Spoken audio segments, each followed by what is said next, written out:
연주해 주시는 정말 이 찬양팀과 찬양을 섬기시는 찬양팀들에게 너무나 감사합니다. 비로소 이제 복음을 들고 난다. 비바람에 흔들린 나약한 나를 잡아 주시니 기분은 나의 주님. 주 나를 놓지 마소서. 이 깊고 넓은 바다에 홀로 내 삶의 항해의 끝이 되시니 주님이시여. 나는 의지합니다. 날 포기하지 마소서. 나 잠시 나를 의지하여도 내 삶의 방향을 잡아 주시옵소서. 주의 이름 높이며 어느 곳에 서겠지. 주님의 예배하리라. 내가 받든 모든 땅 아버지의 영광이 선포되야 하리. 찬양하며 주님의 예배할 때 하늘 가득한 주의 영광 보리라.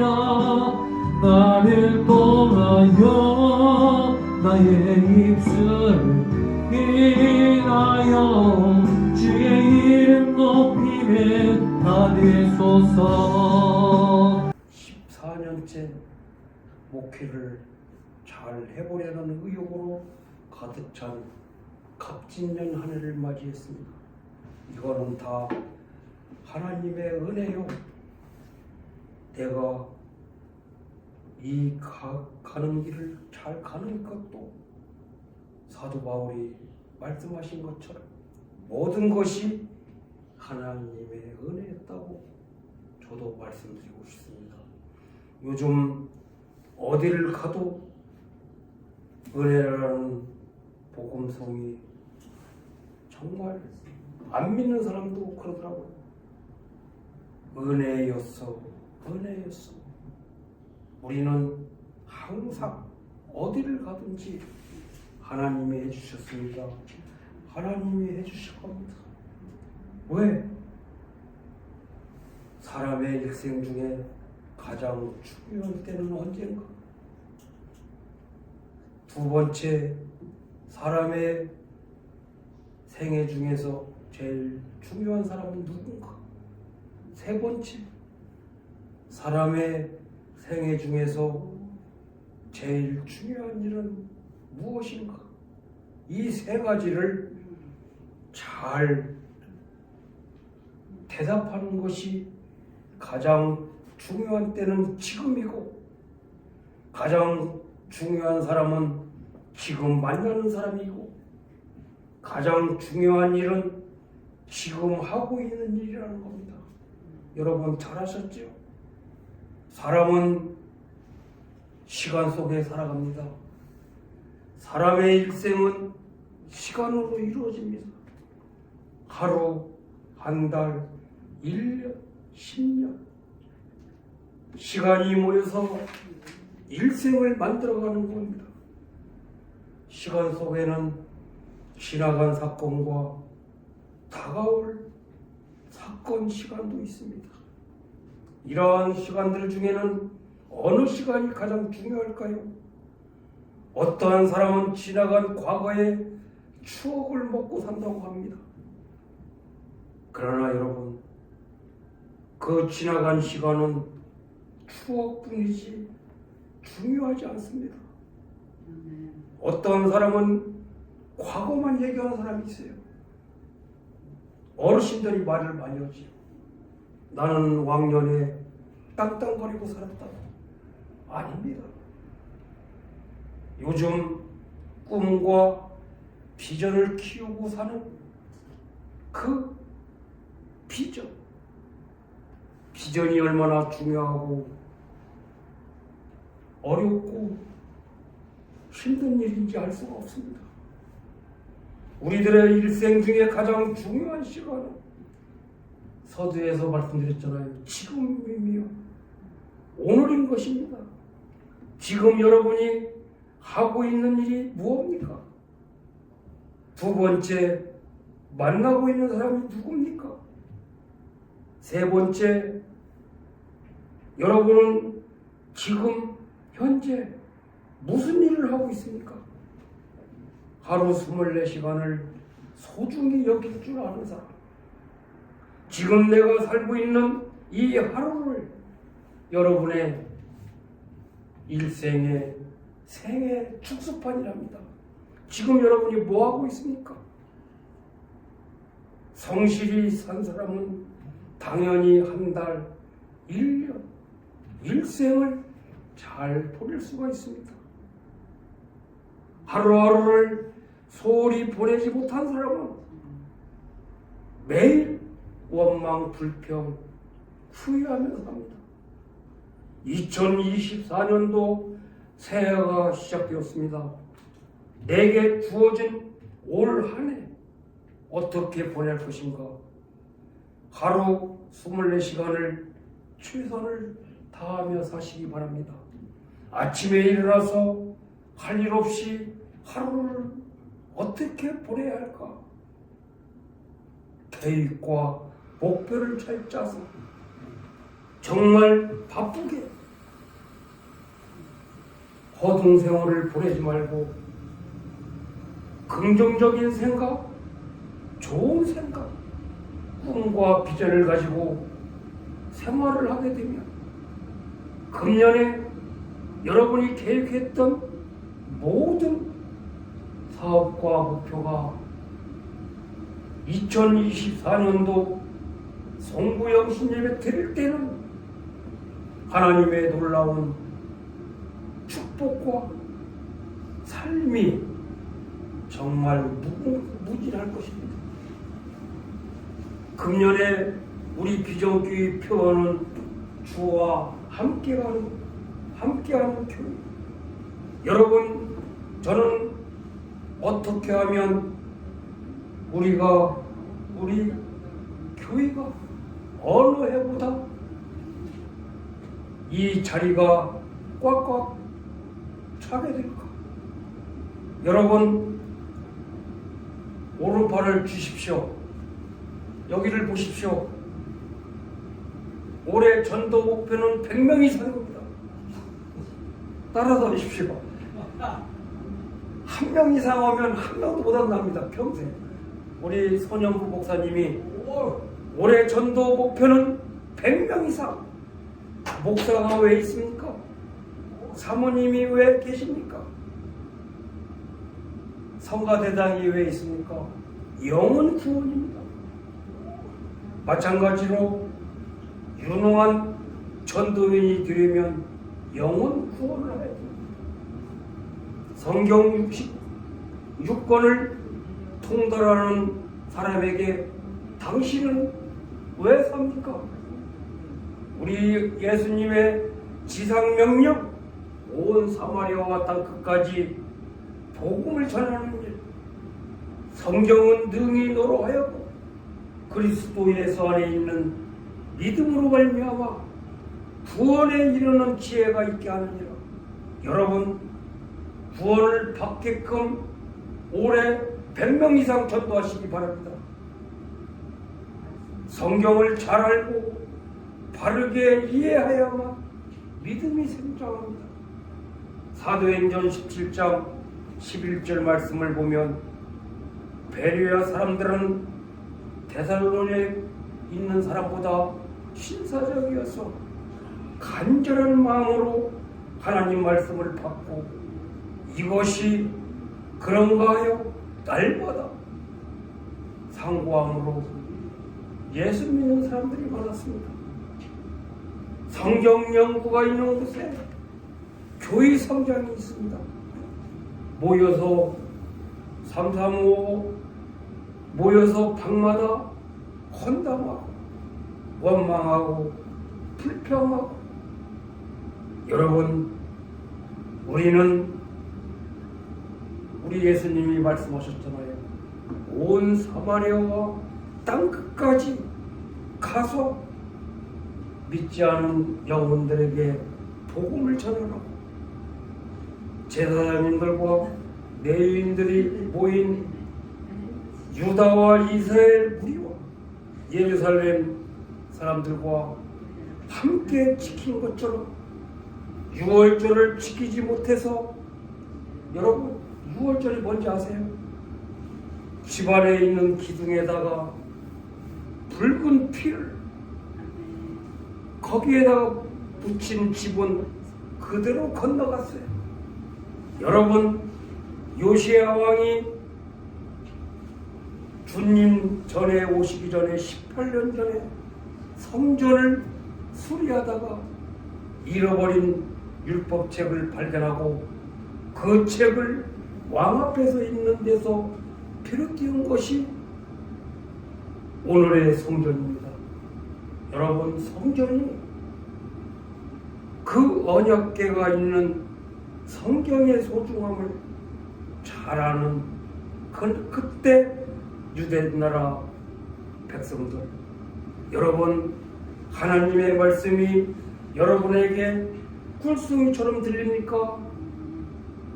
그냥 형식적으로 지나가는 말로 들립니까?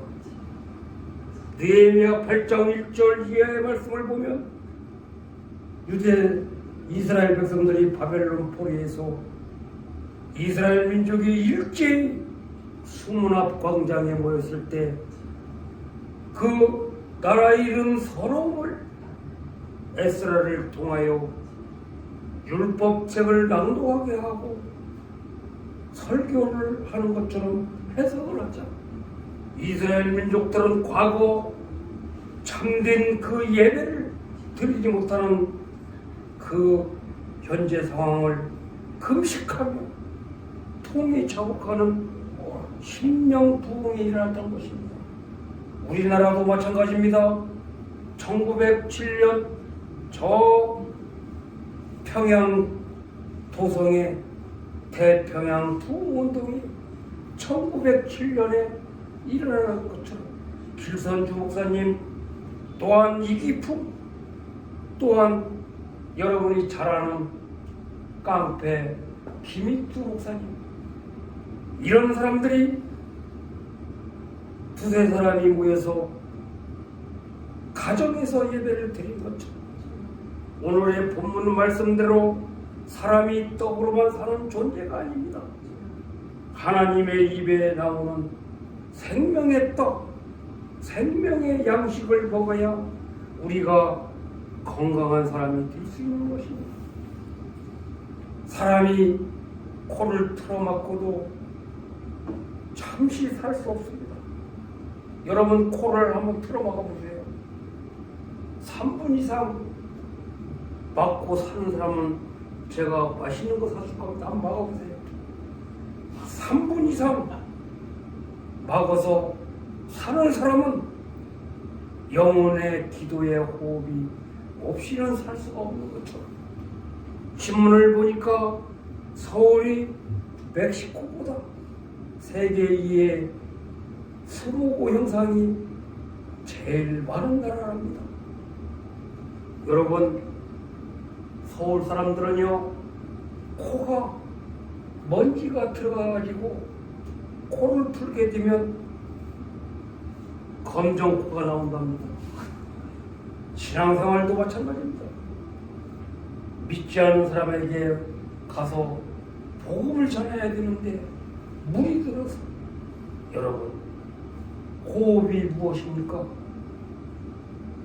생물체가 대기 중에 산소를 섭취하고 산화작용의 결과로 생긴 탄산가스를 내보내는 작용입니다. 호흡을 하지 않으면 여러분은 이 세상을 살 수가 없어요. 하나님이 값없이 주신 이 공기를 아무 고마움도 못 느끼는 사람들이 얼마나 많습니까? 병원에 가보십시오. 산소 호흡기를 띄우고 사는 사람들이 얼마나 많은지.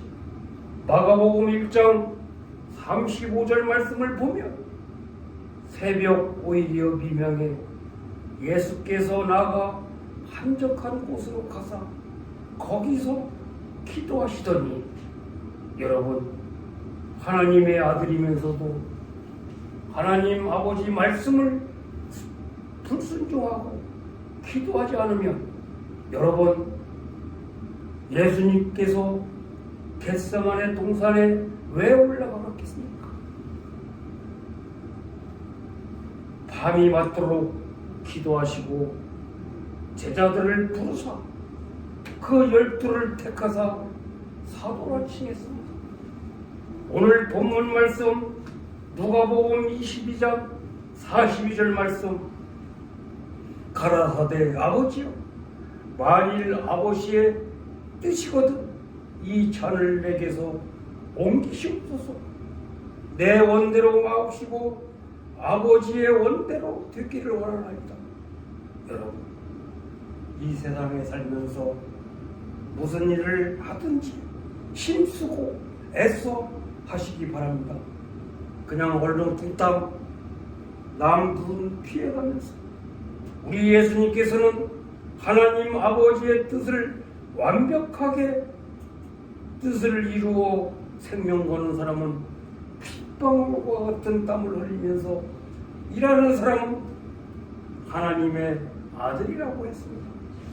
여러분, 1907년에 한국 강산에 임했던 성령 충만도 저 원산에 와 있던 언더우스 그 선교사님이 은혜를 갈망하는 기도일을 하고 있었는데, 기도일을 일정 기간 동안 가지다가 성령의 불길이 활활 타오르기 시작했던 것이 1907년 대평양 부흥운동이었습니다. 우리 종신에 가면 박용규 목사님이 처음부터 끝까지 한국 강산에 임했던 성령의 불이 활활 타오르게 해달라고, 그 원산 옆에 평양도성에 언제라고요? 1907년에 은혜를 갈망하는 성령 부흥회가 있었기 때문에 우리 한국, 이 나라가 복음으로 통일된 우리 한국이 될 것이라고 매일 말합니다. 직장에서, 사회에서 유정자들이 기도일을 하게 되면 거기에 성령 충만, 성령의 불이, 은혜를 갈망하는 기도일을 항상 가졌답니다. 그 평양 술집 기생들도 회개하고 교회에 나올 정도로 무섭게 그 대평양 부흥운동이 시발점이 되었답니다. 여러분이 살고 싶습니까? 성령의 불길처럼 삼천리 방방 곳곳을 다니며 전도하시기 바랍니다. 이제 말씀을 맺겠습니다. 기도하는 자만이 성령 충만, 말씀 충만, 은혜 충만을 경험할 수 있습니다. 사랑하는 우리 비전교회 성도님, 우리 가족 여러분, 친구 여러분, 금년 1년 동안 365일을 하루같이 하나님의 말씀을 읽는 것과 복음을 전하는 것과 올 한 해 100명 이상 목표를 다 가지고 기도하는 일에, 전도하는 일에 헌신 봉사하는 일에 전념함으로 내 개인의 심령과 우리 비전교회가 크게 성장 부흥하고 복된 올 한 해가 되어지기를 하나님의 이름으로 축원드립니다. 기도하시겠습니다. 하나님, 올 한 해 365일 하루같이 하나님의 말씀을 읽는 것과 전하는 것과 헌신봉사에 전념함으로 내 마음과 우리 교회가 크게 성장하고 부흥하는 올 한 해 갑진년 한 해가 될 수 있도록 축복해 주시옵소서. 예수님의 이름으로 간절히 기도하옵나이다. 아멘. 찬송가 558장입니다.